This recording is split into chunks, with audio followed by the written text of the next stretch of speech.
دو چیزوں کا ہر زمانے میں مقابلہ رہا. دو چیزوں کا ہر زمانے میں مقابلہ رہا. اس زمانے میں بھی مقابلہ ہے. دو چیزوں کا ہر زمانے میں مقابلہ رہا. اس زمانے میں بھی مقابلہ ہے اور قیامت تک چلے گا. وہ دو چیزیں کیا ہیں؟ وہ دو چیزیں کیا ہیں؟ ایک طرف تو انبیاء علیہم السلام کی خبریں ہیں، اور اس کے مقابلے میں انسانی تجربات اور مشاہدات اور مختلف قسم کے مادی اسباب. یہ دونوں چیزیں ہر زمانے میں ایک دوسرے کے مقابل رہی ہیں. جو نظام کائنات کو مادی اسباب کی بنیاد پر چلنا تسلیم کرتے ہیں تو سمجھتے ہیں کہ کائنات کے نظام مادی اسباب پر چل رہا ہے. انہیں تو کبھی اللہ اور اس کے وعدے اور کائنات کے نظام میں حکم کے ٹوٹ جانے سے وعیدوں کا خیال کبھی نہیں آتا. وعیدوں کا خیال کبھی نہیں آتا، کیونکہ وہ حکم پورا نہیں کرتے، اس لیے وعدوں کا خیال نہیں آتا. اور وہ اسباب میں حکم توڑتے ہیں تو ان کو وعیدوں کا خیال نہیں آتا. تو میری بات توجہ سننی ہوگی. بہت دونوں چیزیں متقابل ہیں.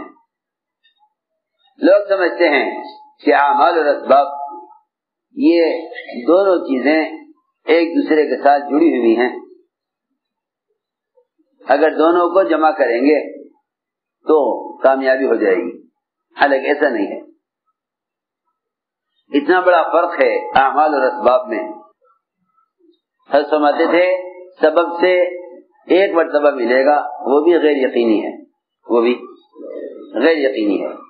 سبب پر ایک بار ملے گا، وہ بھی غیر یقینی ہے. حکم پر بار بار ملے گا اور یقینی ہے. حکم پر بار بار ملے گا اور یقینی ہے. سبب پر ایک بار ملے گا، وہ بھی غیر یقینی ہے. آج بھینس دودھ نہیں دے رہی ہے. آج بھینس دودھ نہیں دے رہی ہے. یہ کیا بات ہے؟ یہ بات کیا ہوتی؟ نہیں دے رہی. آج بھینس دودھ نہیں دے رہی، سبب ہے. اور اگر بھینس نے آج دودھ دے دیا تو اسی وقت دوبارہ دودھ نہیں دے گی.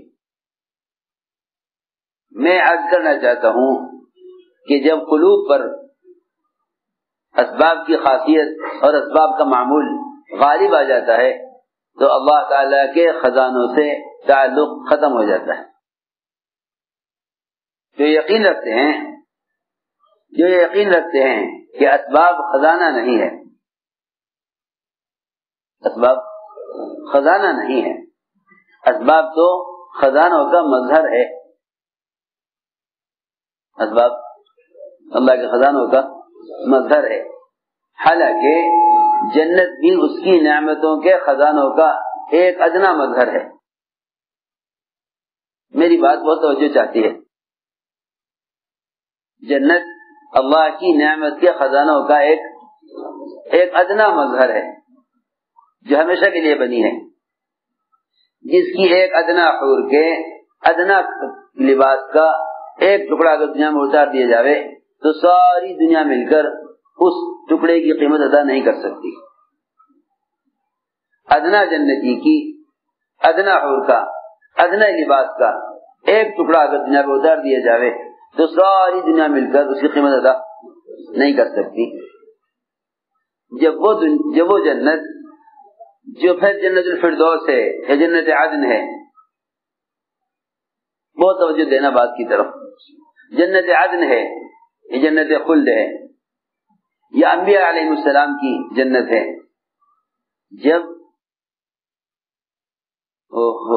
وہ اللہ تعالی کی نعمت کے خزانوں کا ادنا مظہر ہے تو پھر وہ دنیا جس کو اللہ نے ختم کرنے کے لیے بنایا ہے، جو اتنی قیمت بھی ادا نہیں کر سکتی، میں نے عرض کیا، تو پھر یہ دنیا کے اسباب اللہ کے خزانے کیسے ہو سکتے ہیں؟ یہ اللہ کے خزانے کیسے ہو سکتے ہیں؟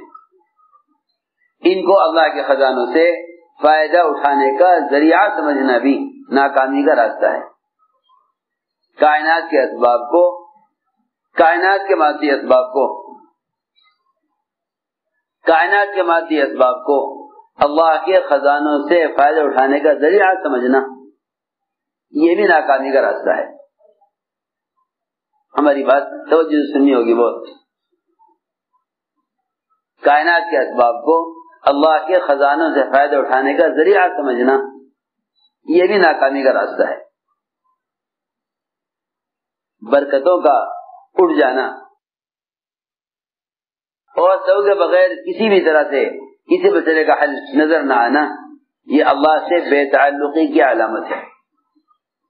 یہ اللہ سے بے تعلقی کی علامت ہے۔ جب اللہ کی ذات کے ساتھ تعلق ختم ہو جاتا ہے، اللہ کی ذات کے ساتھ تعلق ختم ہو جاتا ہے، تو پھر انسان کو نفع اور نقصان، خیر اور شر، بھلائی اور برائی، کامیابی اور ناکامی، سب کی سب صرف مادی شکلوں میں نظر آتی ہے۔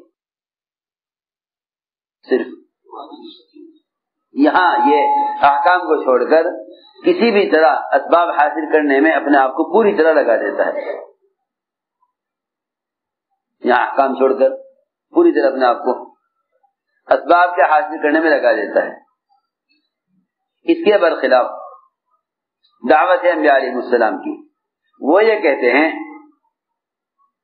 کہ جو قدرت سے بنا ہوا ہے وہ قدرت سے فائدہ اٹھانے کا ذریعہ نہیں ہے۔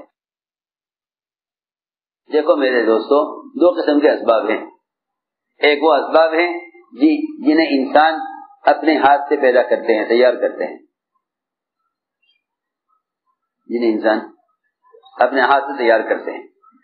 ایک وہ اسباب ہے جن کے بنانے میں انسان کا دخل نہیں ہے، جن کے بنانے میں انسان کا دخل بالکل نہیں ہے۔ زمین ہے، بادل ہیں، مختلف قسم کے زمین سے اگنے والی سب چیزیں ہیں، اس میں انسان کا دخل نہیں ہے، انسان کا دخل نہیں ہے۔ بعض اسباب وہ ہیں جنہیں انسان خود تیار کرتا ہے ان سے مختلف قسم کے فائدے اٹھانے کے لیے۔ ان دونوں قسم کے اسباب پر اللہ کا قبضہ ہے، دونوں قسم کے اسباب پر اللہ کا قبضہ ہے۔ میں نے عرض کیا کہ انبیاء علیہ السلام کی دعوت اس کے بالکل برخلاف ہوتی ہے۔ یہ خیال نہ کیا جائے کہ محنت کر کے اسباب اختیار کرو پھر ان اسباب کو ذریعہ بناؤ اللہ سے لینے کا، نہیں۔ محنت کر کے اعمال درست کرو پھر ان اعمال کو ذریعہ بناؤ اللہ سے لینے کا۔ اللہ کو اختیار ہے وہ تمہیں سبب دے کر اسباب کے ذریعے سے حاجت پوری کرے، وہ تمہیں سبب نہ دے کر سبب کے بغیر حاجت پوری کرے۔ اس کے اختیار اللہ کو ہے، اس کے اختیار اللہ کو ہے۔ حضور اکرم صلی اللہ علیہ وسلم نے اور آپ کے صحابہ نے قدم قدم پر اپنے بعد میں آنے والوں کو اللہ کے خزانوں سے براہ راست فائدے اٹھانے کے راستے بتلائے۔ تم یہ نہ کہو کہ اس سبب سے چیز حاصل ہو چکی ہے، اس سبب سے ہم فائدے اٹھا چکے ہیں، اب اس سے دوبارہ فائدہ فوراً نہیں اٹھا سکتے۔ تم یہ نہ کہو کہ یہ زمین اتنا غلہ دے گی، تم یہ نہ کہو زمین اتنا غلہ دے گی، تو تم نے اپنے لیے رزق کو تنگ کر لیا، تم نے اپنے لیے رزق کو تنگ کر لیا۔ تم یہ نہ کہو یہ بھینس اتنا دودھ دے گی، تم نے اپنے لیے رزق کو تنگ کر لیا۔ جو اللہ تعالیٰ کے خزانوں سے فائدے اٹھانے کے لیے سبب کو اصل سمجھتے ہیں، وہ اپنے لیے رزق کو تنگ کر لیتے ہیں اور برکتوں سے محروم ہو جاتے ہیں۔ ہماری بات غور سے سننا۔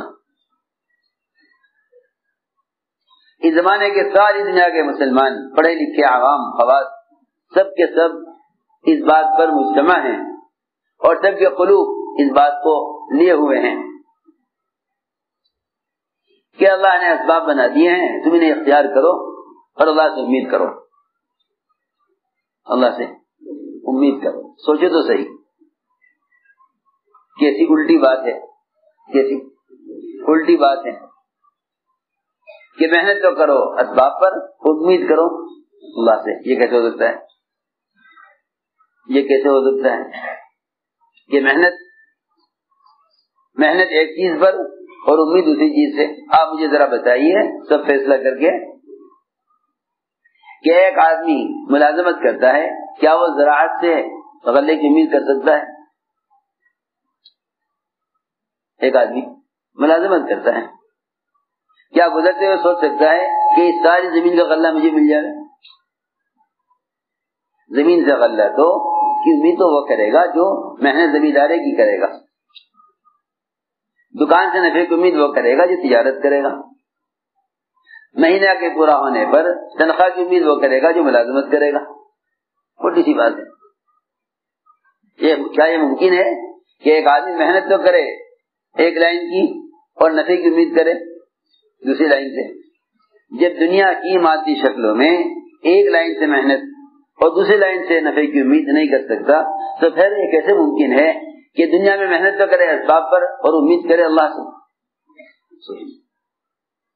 جب مادی شکلوں میں آپس میں ایک دوسرے کے مقابلے میں ایک چیز سے محنت کر کے دوسری چیز سے امید نہیں کر سکتا, تو یہ کیسے ممکن ہے کہ محنت توبہ کر کے اللہ سے امید کرے؟ ہم سب کے سب الٹی بولتے ہیں, یوں کہتے ہیں بھائی تم تو محنت کرو مگر امید اللہ سے رکھو. حالانکہ مشرکین مکہ وہ جو بھی ان کو اسباب نظر آتے انہیں اختیار کر لیتے اور ان پر محنت کرتے, اور وہ بھی یہ کہا کرتے تھے کہ کرنے والی ذات تو اللہ کی ہے, نفع نقصان اللہ کے ہاتھ میں ہے, ہم تو ان اسباب کو بطور کوشش کا استعمال کرتے ہیں, باقی اللہ کرنے والے ہیں. دماغ نے حضور اکرم صلی اللہ علیہ وسلم کا علاج یہ کہہ کر کیا تھا کہ میں کوشش کروں گا آپ کے علاج کی, مگر شفا اللہ کے قبضے میں ہے. دماغ مشرک نے آپ کا علاج کیا تھا یہ کہہ کر کہ میں آپ کا علاج کروں گا مگر شفا اللہ کے ہاتھ میں. میں عرض کرتا ہوں کہ حضور اکرم صلی اللہ علیہ وسلم نے اپنے صحابہ کو یہ سکھلایا تھا کہ تم کائنات کی کسی بھی شکل میں یہ مت سمجھ لینا کہ اللہ رب العزت نے اس شکل میں انسان کی حاجتوں کا پورا ہونا رکھ دیا ہے.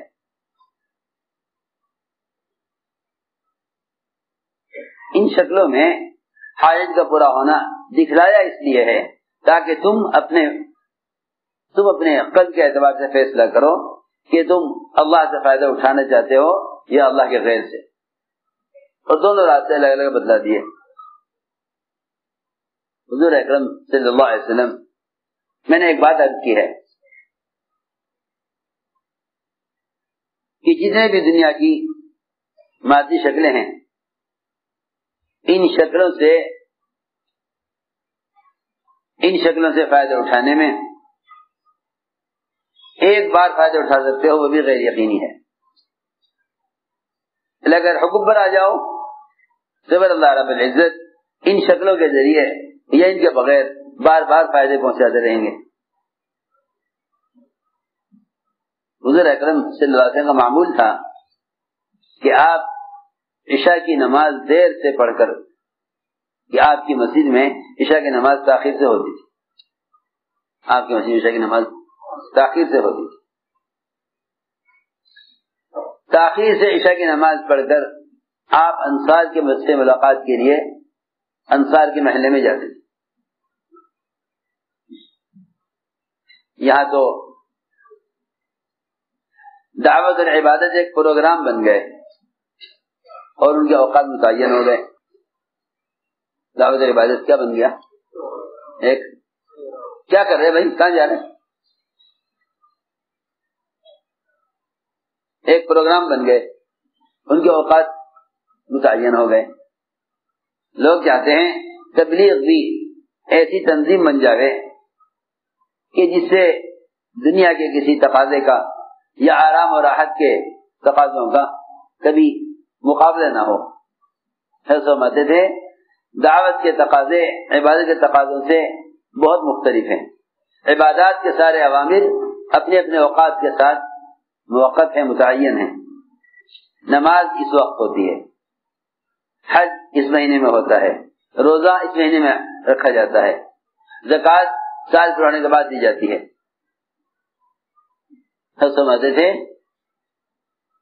تیری ضروریات اور تیرے آرام کا مقابلہ تبلیغ سے پڑے گا، عبادات سے نہیں پڑے گا.